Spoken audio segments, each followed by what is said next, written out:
నమస్తే madam. So రోజా గారికి ticket ఇవ్వద్దంటూ నగరికి సంబంధించిన కొంతమంది జడ్పీటీసీలు ఆమెపై తిరుగుబాటు చేస్తున్నారు. దాన్ని గవర్నమెంట్కు చెప్పే విధంగా కూడా వాళ్ళు ప్రయత్నిస్తున్నారు, జగన్మోహన్ రెడ్డి గారు. సో దాని గురించి ఇప్పుడు టికెట్లు ఇవ్వడం అనేది జగన్మోహన్ రెడ్డి ప్రైవేట్ వ్యవహారం, పార్టీ వ్యవహారం. ఈ జెడ్పీటీసీలు ఆ పార్టీ తరఫున మీరు అన్నట్టు గవర్నమెంట్ పోస్ట్లో ఉన్నారు. వీళ్ళు చేయాల్సిన పని ఏంటి?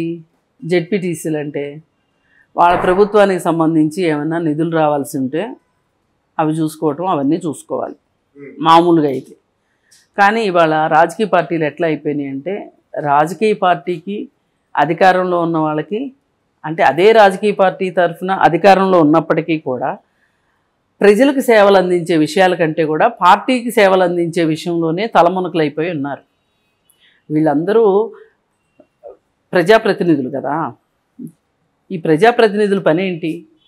ప్రజలకి ప్రతినిధులుగా ఉండటం. కానీ పార్టీ ప్రతినిధులు కాదు వీళ్ళు, పార్టీ ప్రతినిధులు అయిపోయారు. అసలు వీళ్ళకి ప్రజాప్రతినిధులకి పార్టీ ప్రతినిధులకి మధ్యలో ఏమున్నది వ్యత్యాసము, అసలు ఏమి సరిహద్దు ఉంది అనేది కూడా మర్చిపోయారు వీళ్ళు. అంటే వీళ్ళు పూర్తిగా రాజకీయ పార్టీలకి బానిసలు అయిపోయారు. వీళ్ళు ప్రజలకి బానిసలుగా ఉంటామని చెప్పిన వీళ్ళు పార్టీలకు బానిసలు అయిపోయారు. దానిలో భాగంగానే చూడాలి దీన్ని. అంటే మరి ఇక రోజా విషయం దగ్గరకు వచ్చేసరికి, రోజా పలుకుబడి మసకబారింది, ఆమెకి అంత పలుకుబడి లేదు, ఆమె ప్రతిష్ట అయిపోయింది అనే ఉద్దేశంలో ఆ సంగతి రోజాకి అర్థం కాలేదు, కానీ పార్టీకి బాగా అర్థమైంది. అర్థమయ్యి పార్టీ టికెట్ ఇవ్వదలుచుకోలేదు ఈసారి. ఈ మధ్య దాకా కూడా ఇస్తారు అన్నారు, కానీ ఇచ్చే ఉద్దేశంలో పార్టీ ఉన్నట్లు కనిపించట్లేదు. అసలు ఎప్పటి నుంచో ఆవిడికి పెద్దిరెడ్డి రామచంద్రారెడ్డికి వర్గపోరు నడుస్తూనే ఉంది. ఎప్పటి నుంచో ఆయన శత్రువుగానే చూస్తున్నాడు ఆవిడ్ని, సొంత పార్టీలో కూడా శత్రువుగానే చూస్తున్నాడు రోజాని.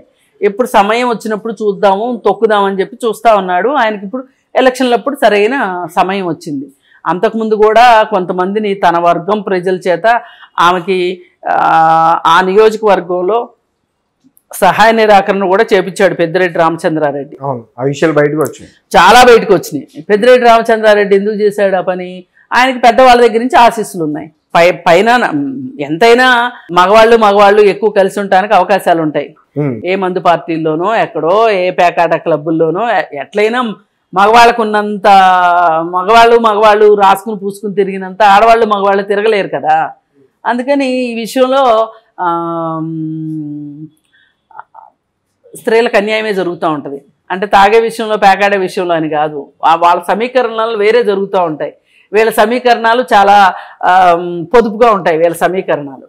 సరే, ఏదేమైనప్పటికీ కూడా ఆమెకు అక్కడ వర్గపోరు నడుస్తూ ఉంది. ఆ వర్గపోరులో భాగంగానే ఇప్పుడు జెడ్పీటీసీలు వీళ్ళందరూ కలిసి ఆమెని వ్యతిరేకిస్తున్న విషయం.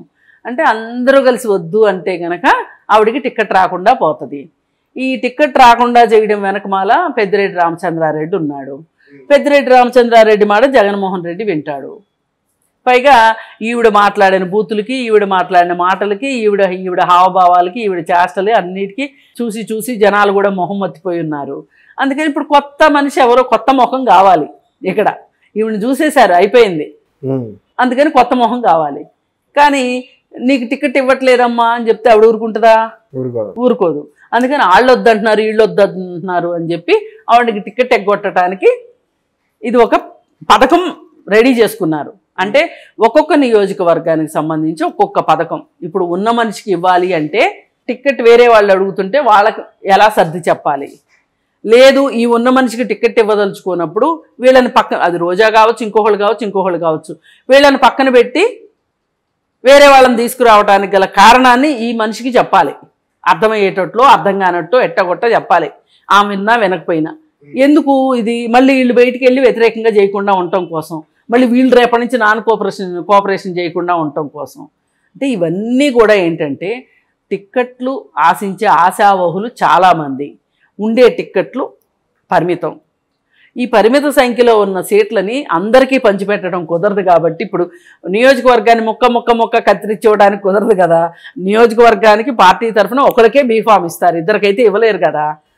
మరి అందుకోసం ఏంటి అంటే వీళ్ళు అభ్యర్థుల్ని సెలెక్ట్ చేసే విషయంలో మల్లగొల్లాలు పడుతున్నారు, ఏవేవో పథక రచనలు చేస్తున్నారు, ఏవేవో చేస్తూ చేస్తూ చివరికి ఫైనల్ లిస్ట్ బయటకు వస్తుంది.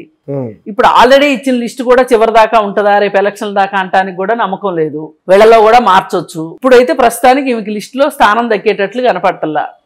దానికి నాకెందుకు టికెట్ ఇవ్వరు అని ఈవిడ గట్టిగా అడిగితే చూడు వాళ్ళందరూ వద్దంటున్నారు, వాళ్ళందరితో నువ్వు ఎందుకు సున్నం పెట్టుకున్నావు, నువ్వు జనాలతో సున్నం పెట్టుకున్నావేంటి అని అడగరు, నీకు జనాల్లో పలుకుబడి లేదమ్మా, జనాలు నీకు ఓట్లేసేలాగా లేరమ్మా అని చెప్పరు, ఇదిగో వీళ్ళతో సున్నం పెట్టుకున్నావు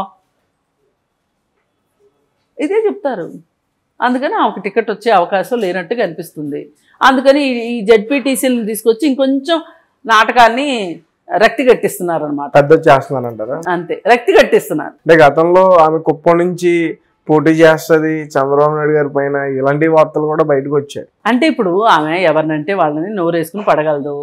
ఎదురుగా ఉన్న నాయకుడు ఎవరు ఏంటి, తాడేపల్లి స్క్రిప్ట్ ప్రకారం ఆవిడ ఏం చదవమంటే చదువుతుంది. కాకపోతే ఆమె స్వతహాగా యాక్టరు, ఆమెకు వాగ్దాటి ఉంది కాబట్టి దాన్ని ఇంకొంచెం రంగులద్ది హంగులద్ది మాట్లాడగలదు. అందుకని ఆవిడ మాటల్లోంచి ఆవిడ నోట్లోంచి టపాసులు బాగా పేలుతాయి.